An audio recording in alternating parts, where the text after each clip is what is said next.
ഒരാള് മരിച്ച് മുകളിലേക്ക് സ്വർഗത്തിലേക്കാണോ പോകേണ്ടത് നരകത്തിലേക്കാണോ പോകേണ്ടത് എന്ന് നിശ്ചയിക്കുന്ന കൗണ്ടറിൽ ഇദ്ദേഹം ക്യൂ നിൽക്കുകയാണ്. അപ്പോൾ ഇദ്ദേഹത്തിന്റെ മുമ്പിലൂടെ രണ്ട് മാലാഖമാർ രണ്ട് മനോഹരമായ വണ്ടികളിൽ നിറയെ ഫുഡ്, മധുര പലഹാരങ്ങള്, അങ്ങനെ വിവിധ രുചിയിലുള്ള ആഹാര പദാർത്ഥങ്ങളുമായിട്ട് രണ്ട് മാലാഖമാര് പോവുകയാണ്. അപ്പോൾ ഇയാള് തൊട്ടടുത്ത് നിന്ന മാലാഖയോട് ചോദിച്ചു, ഈ എവിടേക്കാണ് ഫുഡ് കൊണ്ടുപോകുന്നത്? അപ്പോൾ ആ മാലാഖ പറഞ്ഞു, ഒന്ന് നരകത്തിലേക്കും ഒന്ന് സ്വർഗത്തിലേക്കും. അപ്പോൾ ഇയാൾക്ക് അത്ഭുതമായി, രണ്ട് സ്ഥലത്തേക്കും ഒരേ രീതിയിലുള്ള ഭക്ഷണമാണ് കൊണ്ടുപോകുന്നത്. അപ്പോൾ ഈ മാലാഖ ചിരിച്ചുകൊണ്ട് പറഞ്ഞു, അതെ. അപ്പോൾ ഇയാൾ പറഞ്ഞു, ഞങ്ങൾ കേട്ടിട്ടുള്ളത് അങ്ങനെയല്ലല്ലോ, നരകത്തിലേക്ക് വേറെ ഒരു രീതിയാണ്, സ്വർഗത്തില് അല്പം കൂടി മനോഹരമായ രീതിയാണ്. അപ്പോൾ ഈ കുഞ്ഞു മാലാഖ ഒരു മന്ദഹാസത്തോടു കൂടി അദ്ദേഹത്തിനോട് പറഞ്ഞു, കുറച്ചു കഴിയുമ്പോൾ അങ്ങോട്ട് നോക്കൂ, ചില കാഴ്ചകൾ കാണാം. എന്നിട്ട് മാലാഖ ഇദ്ദേഹത്തിനോട് പറഞ്ഞു, ഇതാ ആദ്യത്തെ ദൃശ്യം. സ്വർഗത്തിലേക്കുള്ള മാലാഖ അവിടേക്ക് ഭക്ഷണം കൊണ്ടു ചെല്ലുന്നു, ഭക്ഷണം അവിടെ വെക്കുന്നു. അപ്പൊ പല സ്ഥലങ്ങളിലായിട്ട് പല പല വൃക്ഷത്തിന്റെ കടക്കിലും ബീച്ചിന്റെ ഒക്കെ സമീപത്തും ആളുകള് സ്വർഗവാസികളുണ്ട്. ഇവർ അവരവരുടെ ഊഴം പോലെയോ മറ്റോ സൗകര്യത്തിനും വന്ന് ഓരോരുത്തരായിട്ട് ആവശ്യമുള്ള ഭക്ഷണം എടുത്തുകൊണ്ടു പോകുന്നു, സ്വസ്ഥമായിട്ട് ഒരു സ്ഥലത്തിരുന്ന് ഭക്ഷണം കഴിക്കുന്നു, ആസ്വദിക്കുന്നു. അപ്പോൾ ഈ കാഴ്ചയാണ് ഇദ്ദേഹം കണ്ടത്. അപ്പൊ ഇദ്ദേഹം ചോദിച്ചു, നരകത്തിലോ? അപ്പോൾ ആ മാലാഖ പറഞ്ഞു, ഇനി നരകത്തിലേക്ക് നോക്കൂ, ചൂണ്ടിക്കാണിച്ചു. അവിടെ എന്താണ് അവസ്ഥ?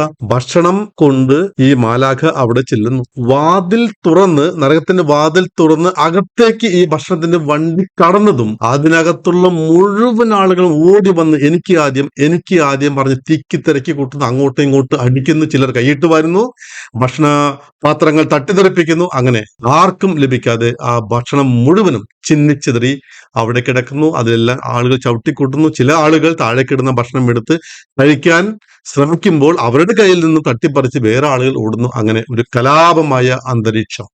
കുറച്ചു കഴിഞ്ഞപ്പോൾ അവിടെ ആർക്കും ഭക്ഷണം ലഭിക്കാതെ അതെല്ലാം തന്നെ വേസ്റ്റ് ആയി പോകും. എന്ത് മനസ്സിലായി? ഈ ഭൂമിയിൽ ജനിച്ചു വീഴുന്ന എല്ലാവർക്കും കിട്ടുന്ന അവസരങ്ങൾ ഒരുപോലെയാണ്.